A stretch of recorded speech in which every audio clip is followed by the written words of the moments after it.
The Hispanic population in Texas is growing rapidly. This map shows the growth from 2000 to 2012. This number is only expected to grow. In Denton ISD, they implement a dual language classroom for Hispanic students. Well, the dual language program actually is mandated by the district. So it's something that we have per district directive that both bilingual campuses either have a one-way dual language or a two-way dual language.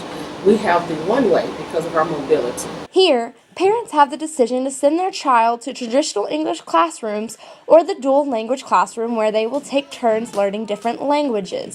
The one-way dual language program means that just bilingual children, Spanish speakers, they have certain days like all math is in English, and maybe Monday, Wednesday, Friday might be a Spanish day. Tuesday, Thursday would be English day. That means the language arts on that day would be in English, but everyday math is in English.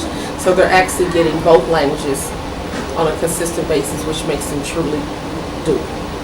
We do the Gomez and Gomez method, and the Gomez and Gomez method has to do with working in pairs, working with a bilingual pair.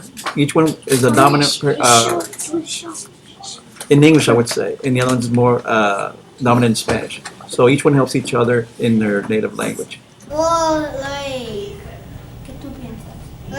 like, I talk English and Spanish, but when I say something that I don't know in English, I say it to Spanish. And like my friend Joel knows what I'm saying because he talks English and Spanish. But to these kids, this is just an ordinary day in school.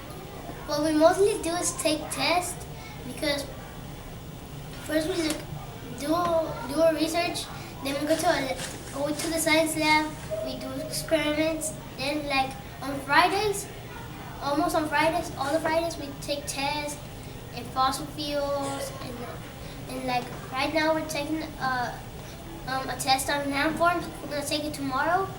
Researchers say this approach helps with child development and social pressures. So I have my degree in child development, and what I learned from my studies concerning learning Spanish and English from a man named Noam Chomsky, who has a theory of language acquisition. He theorized that the brain in young children would be bigger if they know more than one language, and MRIs have proven that the brain is bigger if you know more than one language. Learning two languages at once also promotes social skills. Socioculturally, they would be able to befriend more children since they know more than one language, especially in really low-income schools where there's a lot of different cultures present. They would not just have to stick to their own cultural group. This concept was originally created in 1960, but it did not spark interest until 15 years ago. As far as like if it was in school, it would have probably had my mom more involved because as a kid, like my mom didn't know English very well, and she knew it. She could kind of read it, but it wasn't that well. This approach to learning also influences more parent involvement.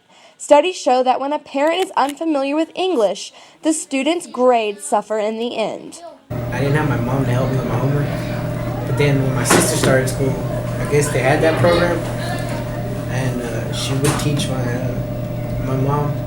My mom would help my sister with her homework, and it'd be like Spanish words, and at the same time she would have English words, so it'd be like a learning experience for her too. Previously, the student was expected to know English. This became a problem in many school districts. So there's a lot of focus on making these kids just blend into our culture instead of celebrating theirs, and teachers will give up on these kids. Teachers have made headlines for punishing students just for speaking Spanish. Teachers and fellow students a hall pass to discriminate. Force kids to not speak Spanish in school.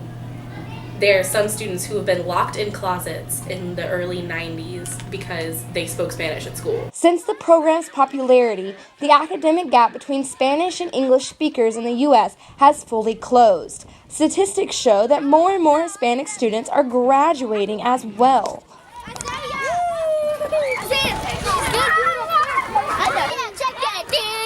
I'm not in the Spanish classroom because my mom said that I need to learn English, and because I'm better in English.